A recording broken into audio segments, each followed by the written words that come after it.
वरदान दे करके चले गए। भगवान का अवतार कैसे हुआ, किस कुल में हुआ? बोले वो कुल जो जगत में प्रसिद्ध है, रघुकुल महाराज, जिस कुल के राजा रघु माने गए। इस कुल का आरंभ नारायण के पुत्र ब्रह्मा, ब्रह्मा के पुत्र मरीचि, मरीचि के कश्यप, कश्यप के विवस्वान सूर्य, विवस्वान सूर्य के कहते हैं महाराज वैवस्वत मनु। इन्हीं के द्वारा इस वंश की उत्पत्ति हुई थी। कहा जाता है कि ब्रह्मा के मरीचि, मरीचि के कश्यप, कश्यप के हुए विवस्वान सूर्य, सूर्य के हुए वैवस्वत मनु। इन्हीं मनु महाराज की 10 संतानों में हुए थे एक संतान इक्ष्वाकु जी महाराज। इसलिए इक्ष्वाकु के वंश में ही भगवान का अवतार हुआ था। तो वंश इनका इक्ष्वाकु था। राजा इनके जिनके नाम से ये जाने गए वो रघु था। इसलिए आगे चल करके यही वंश इक्ष्वाकु वंश क्या कहलाया?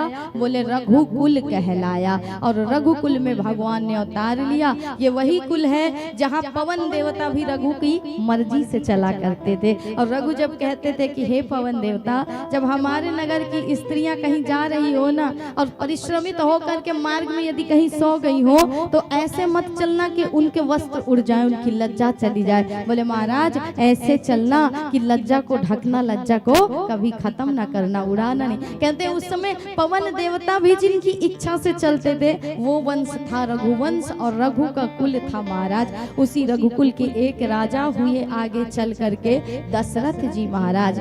3 रानियां थी लेकिन पुत्र नहीं थे। तब उन्होंने गुरुदेव से कहा था कि महाराज मेरे घर कोई संतान नहीं है गुरुदेव, ये बात से आप अवगत हैं। लेकिन इस बात से मैं भी अवगत हूँ कि मुझे श्राप मिला है तो मेरे घर संतान जरूर होगी। क्योंकि मुझे श्रवण के माता पिता ने श्राप दिया है ना कि 4 संतान होने के बाद भी कोई आखिरी समय तुम्हारे मुख में जल नहीं डालेगा। तो मतलब मेरे घर संतान होगी, मुझे ये बात भी पता है। लेकिन कहते हैं ना मनुष्य के पास धैर्य नहीं होता है। इसलिए वशिष्ठ जी ने क्या कहा कि धराहु धीर होई सुत चारी, त्रिभुवन विदित भगत भयहारी।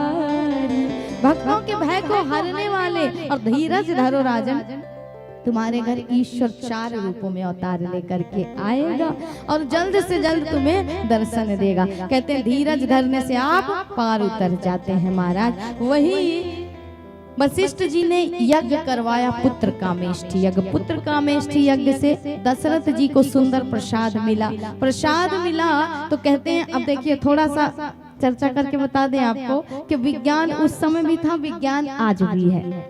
आज के समय में आप वैज्ञानिक लोगों को जो खोज करते हैं दवाइयों की, उनको डॉक्टर कहते हो। उस समय उनको क्या कहा जाता था? बोले महाराज वो भी डॉक्टर ही होते थे, वो भी वैद्य होते थे, डॉक्टर होते थे। तो ऋषि तो बहुत थे। पहला तो मत ये निकालिए है, लोग टिप्पणी करते हैं कि कभी ऐसा हो सकता है कि यज्ञ किया जाए, यज्ञ से प्रसाद निकले, उससे संतान हो जाए। तो थोड़ा सा उस पर चर्चा करके आपको बता दें कि वशिष्ठ जी इस कुल के गुरु थे, कुल गुरु माने जाते थे। वशिष्ठ के नाम से ये कुल चलता था। वशिष्ठ जी गुरु थे। क्या वशिष्ठ जी दशरथ जी के यहाँ संतान को पैदा नहीं कर सकते थे? पर वशिष्ठ जी के पास वो शिक्षा नहीं थी। कहने का साधारण शब्दों में अर्थ क्या है कि कैंसर वाला डॉक्टर हृदय का रोग इलाज नहीं कर सकता है और हृदय विशेषज्ञ कैंसर का इलाज नहीं कर सकता। तो वशिष्ठ जी क्या रोग के दाता हैं? बोले वैद्य हैं। बोले कैंसर के हैं मान लीजिए। अब कैंसर वाला हृदय का रोग कैसे ठीक करेगा? इसलिए कहा श्रृंगी ऋषि ही वशिष्ठ बुलावा। किसी और को वशिष्ठ जी ने नहीं बुलाया। सबसे बड़े सर्जन, सबसे बड़े वैद्य माने जाते थे उस समय श्रृंगी ऋषि जी। श्रृंगी ऋषि को बुलाया गया, उनसे यज्ञ कराया गया। यज्ञ में जो मंत्र पढ़े गए थे वो महाराज आयुर्वेद विज्ञान के ही मंत्र पढ़े गए थे, जिनसे मेडिकल साइंस की उत्पत्ति हुई है, जिसे आप आधुनिक मेडिकल कहते हो। तो आधुनिक मेडिकल विभाग की जो उत्पत्ति हुई है वो आयुर्वेद विज्ञान से हुआ है। कहते हैं आयुर्वेदिक मंत्रों के द्वारा यज्ञ को पवित्र किया जाता था। यज्ञ का जो यज्ञ का होता था, अर्थात यज्ञ में जो आहुति देता था यजमान, यजमान के अंदर यज्ञ के द्वारा, उन दिव्य पदार्थों के द्वारा, उस मंत्रों के द्वारा जो यज्ञ की चेतना थी, यज्ञ के उस धुएं की ऊर्जा थी, वो कहाँ समाती थी? बोले यज्ञ के यजमान के अंदर समाती थी। इसीलिए जब खीर का प्रसाद लेकर के अग्निदेव प्रकट हुए तो वो प्रसाद सीधे किसको दिया गया? बोले महाराज रानियों को नहीं दिया गया। पहले किसको दिया गया? बोले दशरथ जी महाराज को दिया गया। और दशरथ जी महाराज की जब शक्ति उस प्रसाद में गई तो उस प्रसाद को फिर रानियों को दिया गया। तो उस समय भी वैद्य प्रक्रिया ही चलती थी। श्रृंगी ऋषि एक वैद्य थे, अर्थात जो स्त्री गर्भ धारण नहीं कर सकती थी उसको गर्भ धारण कराते थे श्रृंगी ऋषि जी। इसलिए महाराज सनातन बहुत रहस्यमयी है, और जितना पढ़ोगे उतना जानोगे उतना भेद रहस्य खोल देगा। इसलिए श्रृंगी जी को ही बुलाया गया। और श्रृंगी जी उस समय जो स्त्री गर्भ धारण ना कर पाए, तो आजकल क्या होता है? बोले टेस्ट ट्यूब बेबी करा लीजिए, यह करा लीजिए, वो करा लीजिए। उस समय यज्ञ करवाया जाता था। और पुत्र कामेष्टि यज्ञ जब होता तो यज्ञ की ऊर्जा और वैदिक मंत्रों की शक्ति उस यज्ञ के प्रसाद में समाती थी। और उस प्रसाद को जब वो पुरुष धारण करता तो उसकी शक्ति उसमें जाती, और उस शक्ति से वो नारी को प्रसाद दिया जाता तो नारी गर्भ धारण करती थी। ये प्रक्रिया चलता था, ये प्रोसेस होता था। अब प्रसाद का बंटवारा कैसे हुआ?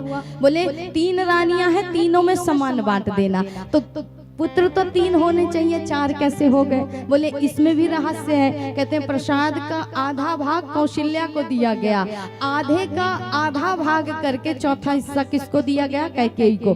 कैकेयी और सुमित्रा को समान स्थान मिला था। दशरथ जी के सामने समस्या थी कि दोनों को एक साथ प्रसाद नहीं दे सकते हैं। कैकेयी उग्र है, दोनों को समान स्थान मिला है। कैकेयी को पहले प्रसाद नहीं मिला तो ये झगड़ा करने लगेंगी। कैकेयी को प्रसाद दे दिया, लेकिन सुमित्रा के साथ गलत हुआ ना। अगर कोई नहीं बोलता तो उसके साथ गलत थोड़े ना करना चाहिए, इसलिए सुमित्रा के साथ गलत हो गया।